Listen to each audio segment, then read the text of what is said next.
Verga University who redefined what's possible. And for our episode, we will be interviewing Envergan scholars.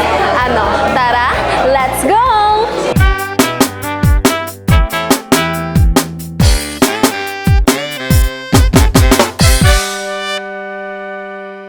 Anong scholarship niya? Scholar ako ng nanay ko. Pero bukod doon, nakatatlong SEM na po ako ng full scholar at saka academic scholar. I am a recipient of University Scholar. Ano po to? Uy, joke lang.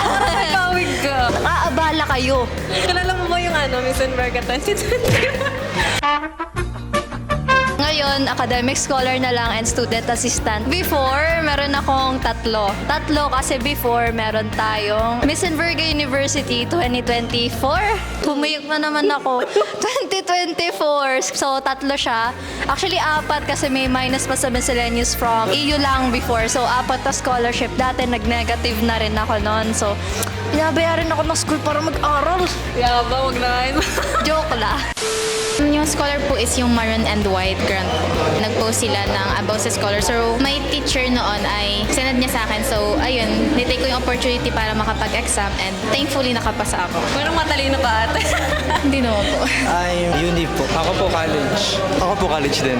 College scholar. College scholarship. University scholar po. Unib scholar as well. College scholar. So, magkano yung natipid mo sa pagiging scholar? Estimated mga 25,000 to 30, mga ganun.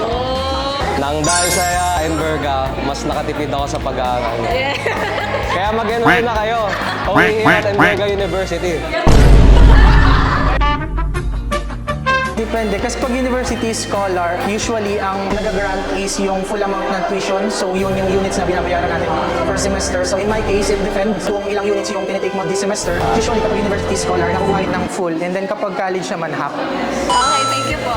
Hindi ko alam, pero malaki. Malaki, parang may lupa ka natin. Ganun kasi kapag Envergan scholar ka, pwede kang makabili ng lupa. Hindi ko siya bilang, pero malaki din talaga yung tulong niya, especially kay na mama and papa. And yung ilang natitira ko sa baon is may alkansya ako doon nang hulog sa kanya. Sa akin po ay halos lahat, like yung allowance ko, yung transpo, yung sa tuition, because hindi lang po sa ACAD scholar yung meron ako, kundi sa DOST scholar. So ayun, halos lahat natipid ko na rin. Sa akin naman po is around kalahati lang po ang tuition na binayaran ko. And yun lang po natipid ko so far. Magastos po kasi ako. Malaking bagay na yan. Sa akin naman po, yung sa college scholar po plus yung sa DOST, baka po mga around 20k or 25k. Yung SEM, mga 15K. So, college scholarship din kasi, so 50%, more or less 60. 50% din as college scholar. Ayoko muna i-disclose, baka mapanood. Confidential po siya. Baka may mangutang. Sana po, please po, wag niyo pong gawin yung boses ko. At pinasa po sa GC namin, chipmunks daw po ako. Feel ka chipmunk sa lito.